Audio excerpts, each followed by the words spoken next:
Shema Israel,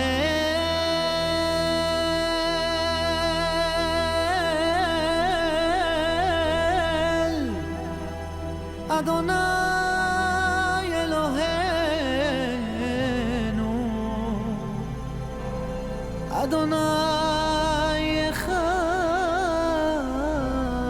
Alors on est arrivé au chapitre 5 de Shara Yichud, à savoir clarifier qu'il existe un créateur du monde ex nihilo, c'est-à-dire il va falloir prouver qu'Hachem a créé le monde à partir de rien. Alors pour clarifier l'existence d'un créateur ex nihilo, il convient d'énoncer 3 principes dont on démontrera la véracité par la suite. Ces 3 principes sont les suivants. Premier principe, aucun existant ne peut se créer par lui-même. Premier principe, aucun existant ne peut se créer par lui-même. Et ça, il va falloir le prouver. Deuxième principe, toutes les causes ont une finalité. On peut remplacer le mot cause par existence. Hein. Tout a une finalité.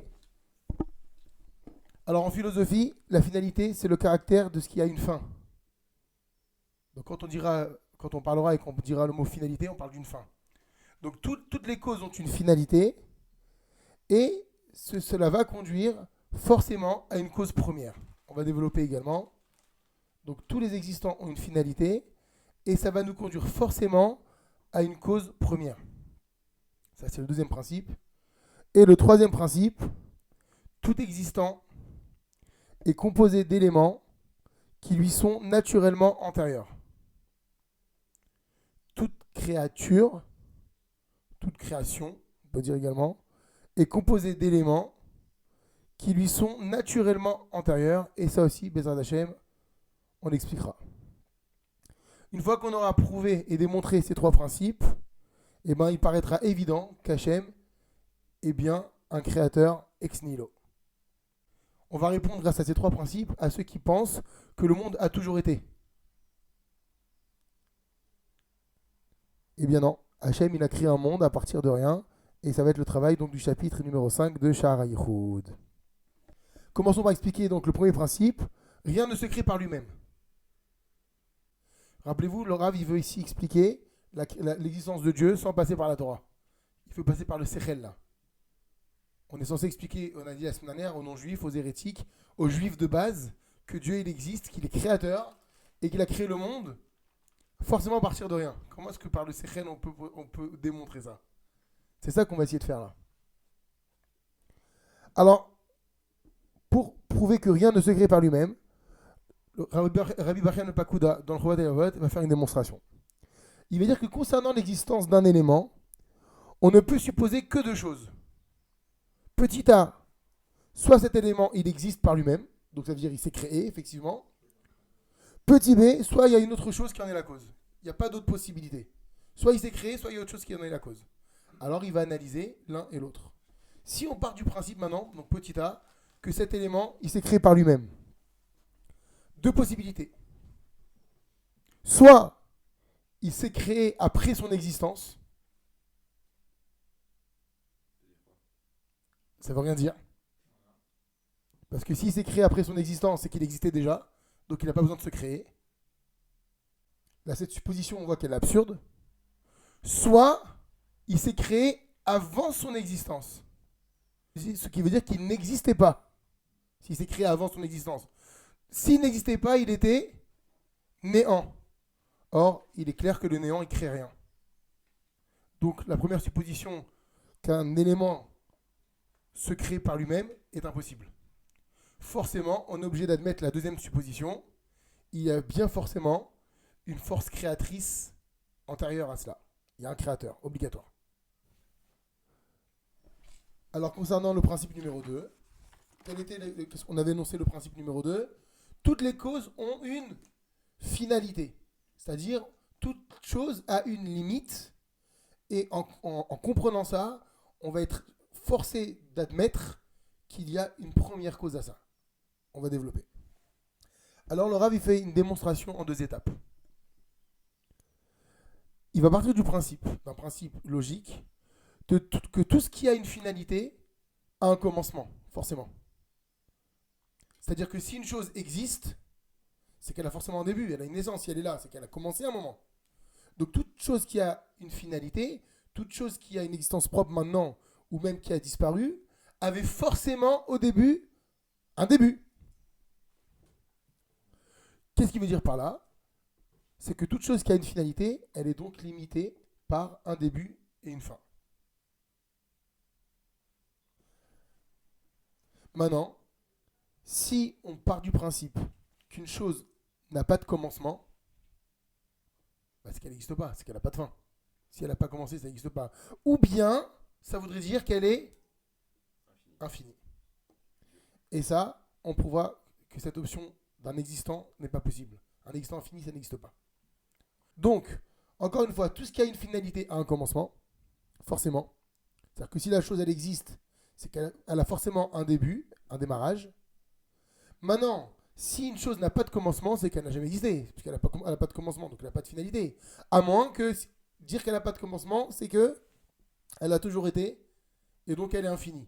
Et ça, on va prouver que c'est pas possible. Donc ainsi, en remontant d'une cause vers celle qui la précède, et ainsi de suite, on arrive forcément à une cause première que rien ne précède. On va prendre un exemple. Je recommence. Si maintenant je contemple une cause et je réfléchis à la cause qui lui a donné naissance, bah, cette cause qui lui a donné naissance a aussi une cause. Et je remonte. Maintenant, comme tu dis que toute cause a une finalité, c'est-à-dire qu'elle a aussi un début, c'est qu'à un moment ça s'arrête. C'est pas infini. Donc ça me conduit forcément, obligatoirement, à quelque chose d'autre qui est une force supérieure. Si maintenant on prend l'exemple suivant, Yaakov, Avinu, sa cause c'est son père Yitzhak. Yitzhak c'est Avram, Avram c'est Terach. Je remonte comme ça jusqu'à Adam Arishon. Adam Arishon, ça s'arrête à Adam Arishon. Mais il y a bien quelque chose qu'il a créé. Oui, effectivement, Adam Arishon, il a été créé à partir des 4 éléments naturels. Qu'est-ce qui a créé les 4 éléments? Le Ramban parle effectivement d'un événement qui s'appelle le Ayuli, qu'on va traduire peut-être aujourd'hui par le Big Bang. Mais ce Big Bang, c'est bien la création de 2 nuages qui se sont, pour parler grossièrement, entrechoqués. Oui, d'accord, c'est vrai. Mais avant ça, qu'est-ce qu'il y a? Donc il y a forcément un début. Puisqu'on est en train d'admettre que toutes les causes ont une finalité. Et que si une cause elle a une finalité, elle a une fin, c'est que forcément elle a un début. À moins qu'elle soit infinie. Mais on va prouver que c'est pas possible qu'elle soit infinie maintenant. C'est ça la deuxième étape de la démonstration. Rabbi Bachya Ben Pakuda, il pose la question, qu'est-ce que c'est un tout? C'est quoi un tout? Il dit un tout, c'est un ensemble de plusieurs parties.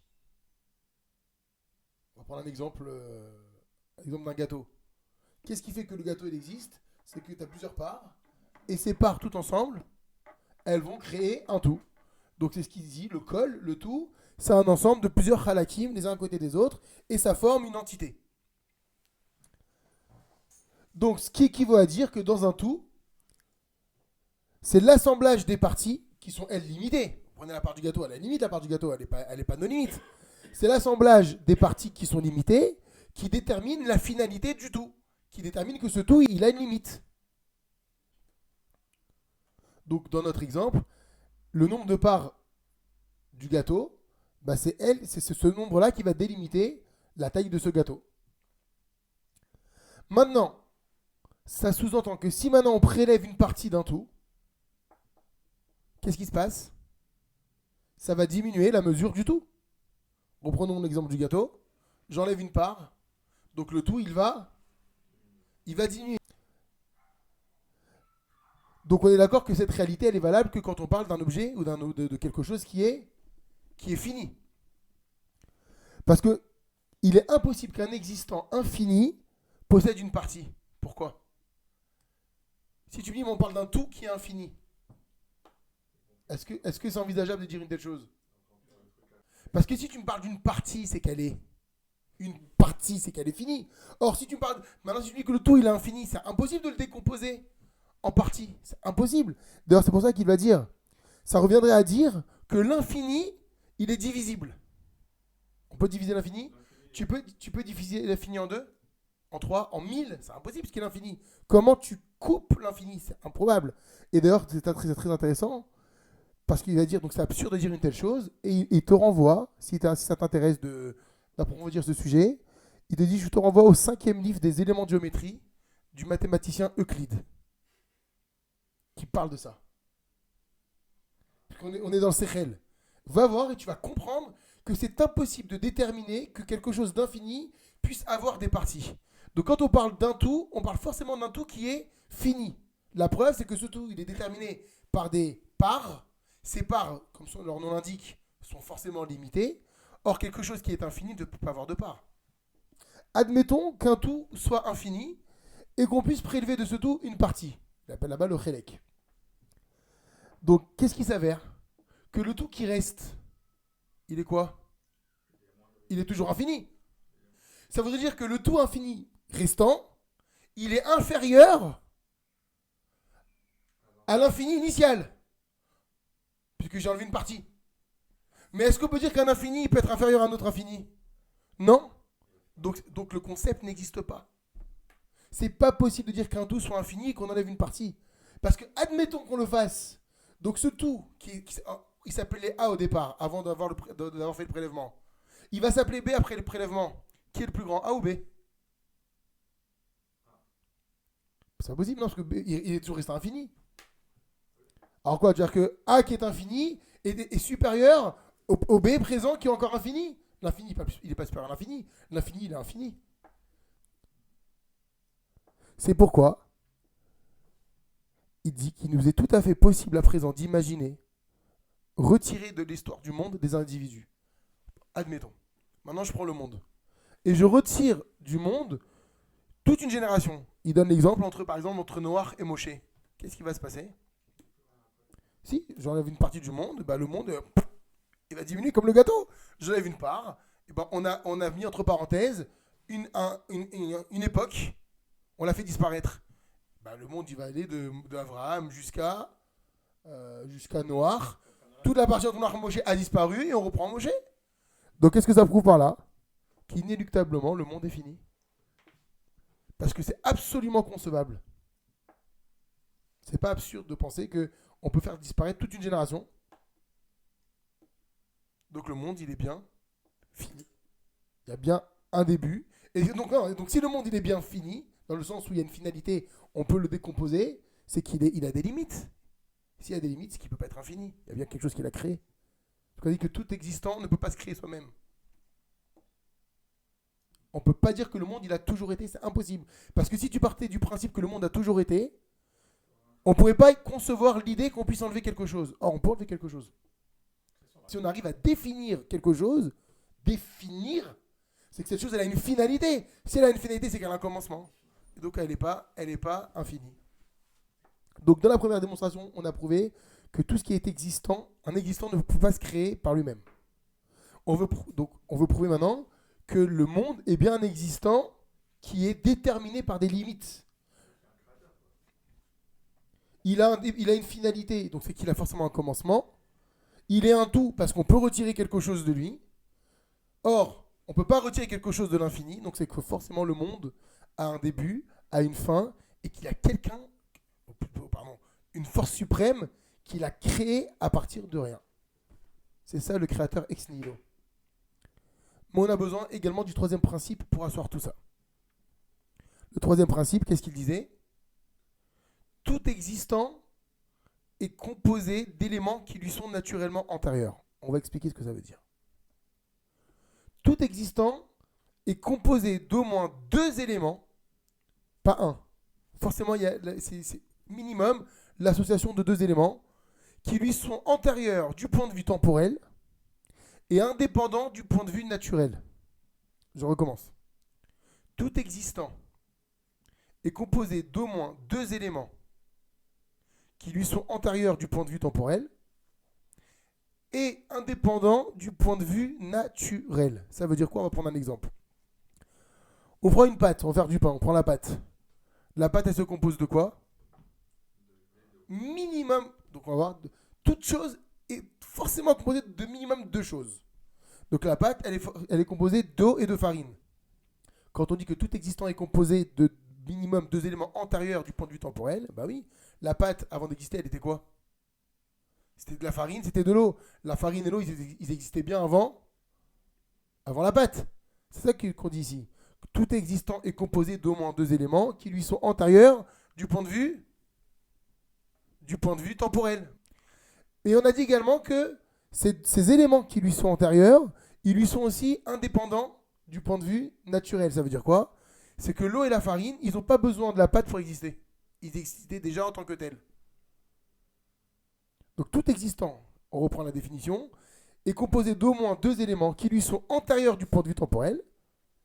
Donc encore une fois, l'eau et la farine existent avant la pâte. Et ils sont également indépendants du point de vue naturel. Ça veut dire que ils existent de par leur nature. L'eau et la farine n'ont pas besoin d'exister par rapport à la pâte. C'est pas la pâte qui les fait exister, ils existent déjà. Ce principe-là, il est valable pour tous les existants. Donc Rav, il parle de deux notions. Il parle d'une notion qui s'appelle ila et il parle d'une notion qui s'appelle techila. Tout existant a une ila et une techila. Tout existant a une ila et une techila. Qu'est-ce que c'est une ila? Ila, c'est une cause. Donc quand on dit que tout existant a une cause, sous-entendu, a une cause, a un créateur ou quelque chose qui lui a donné la possibilité d'exister. Donc si on revient à l'exemple de Yaakov, sa ila, c'était Yitzhak. Mais on a dit que je remonte. Quelle est la cause des causes? Il y a forcément une première, c'est Akadosh Baruch Hu. Mais restons terre à terre. Tout existant a une ila, c'est-à-dire une cause ou un créateur. Mais a aussi une techila. C'est quoi une techila? Techila, c'est une composition d'éléments qui font que cet existant existe. C'est-à-dire tout existant est composé d'éléments. On appelle ça dans le langage du Chovat Alevavot une techila. Donc toute existence a une ila et une techila, a un créateur, et ce créateur a utilisé des éléments pour pouvoir le construire, le créer. Donc reprenons l'exemple du boulanger voilà, qui fait sa pâte. La ila, c'est qui? C'est le boulanger. La techila, c'est les éléments. Et la pâte, c'est la création. C'est l'existant. Donc, on a dit que si on remonte maintenant à la Genèse, tout au début, et plus particulièrement donc à l'existence donc du premier homme, on a dit va de soi que ce dernier, il a forcément été créé. Il n'y a pas d'homme qui lui a donné la vie. Donc, il est un existant qui a été créé à partir d'éléments, on a dit, naturels, forcément antérieurs à lui. C'était le principe de tout à l'heure. Les éléments, ils sont naturels, antérieurs à lui, et de par leur nature, ils n'ont pas besoin de lui. Donc ici, notamment, les quatre éléments naturels que sont la terre, le feu, l'eau et l'air. C'est ça qui va composer l'homme. Maintenant, ces quatre éléments, ils existaient avant l'homme, et ils existaient sans l'homme. Qu'ils aient confectionné l'homme ou pas, la terre, elle était là, l'eau est là, comme on avait dit tout à l'heure pour l'exemple de l'eau et de la farine. Donc l'homme, il a bien c'est un existant comme un autre. Il a une ila, c'est quoi sa cause? C'est le créateur. C'est quoi cette ila? Ce qui le compose, ce sont les éléments organiques qui le composent. Donc on est forcé d'admettre qu'il y a un existant au-dessus de tout ça, qui est à l'origine de la création. Et cet existant, il s'appelle Kadmon. Alors, c'est une nouvelle notion qui va arriver dans le Chovat. Cet existant, il s'appelle Kadmon. C'est quoi Kadmon? Kadmon, c'est le contraire de l'existant composé. Kadmon, c'est le mot Kodem. C'est celui qui était là au début. Mais si ce début, c'est un début infini. Donc, il y a un existant, forcément après tout ce qu'on vient de dire, qui s'appelle Kadmon, qu'on appelle Kadmon. Le Kadmon, c'est le contraire de l'existant composé. C'est-à-dire quoi, c'est le contraire de l'existant composé? Ça signifie qu'il n'a pas de ila, il n'a pas de cause. Parce que la ila, la cause, c'est que pour quelque chose qui est fini. Maintenant, comme on parle de quelque chose qui est infini, nos limites, donc le Kadmon, il n'a pas de cause, il n'a pas de ila, et il est également composé d'aucun élément. Tout ce qui n'a pas de cause, ça voudrait dire deux choses. Soit elle n'existe pas la chose, soit elle est, comme on a dit tout à l'heure, elle est infinie. Or, si je retourne dans le concept de l'infini, il ne peut pas y avoir d'éléments qui le composent, parce que ces éléments, ce sont des parties. Donc le Kadmon, c'est le contraire de l'existant composé. Le Kadmon, c'est Hachem. Tout ce qui n'a pas de cause, ça voudrait dire deux choses. Soit elle n'existe pas la chose, soit elle est Comme on a dit tout à l'heure, elle est infinie. Or, si je retourne dans le concept de l'infini, il ne peut pas y avoir d'éléments qui le composent, parce que ces éléments, ce sont des parties. Donc le Kadmon, c'est le contraire de l'existant composé. Le Kadmon, c'est Hachem. Ouais. Kadmon, c'est la notion d'infini qu'il y avait avant. Mais qu'est-ce qu'il y avait avant? Il y avait Kadmon et Hachem. Mais tu ne peux pas le délimiter, c'est impossible. Parce que si tu le délimites, c'est-à-dire qu'il a des parties. Hachem ne peut pas avoir de parties parce qu'il est nos limites. On revient à chaque fois comme ça. Donc on recommence. Kadmon, on a dit que c'est le contraire de l'existant composé. Ça signifie que ce Kadmon-là n'a pas de cause et qu'il n'est forcément pas composé d'éléments quels qu'ils soient. Et comme on a dit, puisqu'il est nos limites, on ne peut pas imaginer qu'il ait en lui des éléments limités. C'est impossible. Et donc on a dit, et s'il est infini, ce Kadmon, il ne peut se constituer d'éléments ayant une finalité.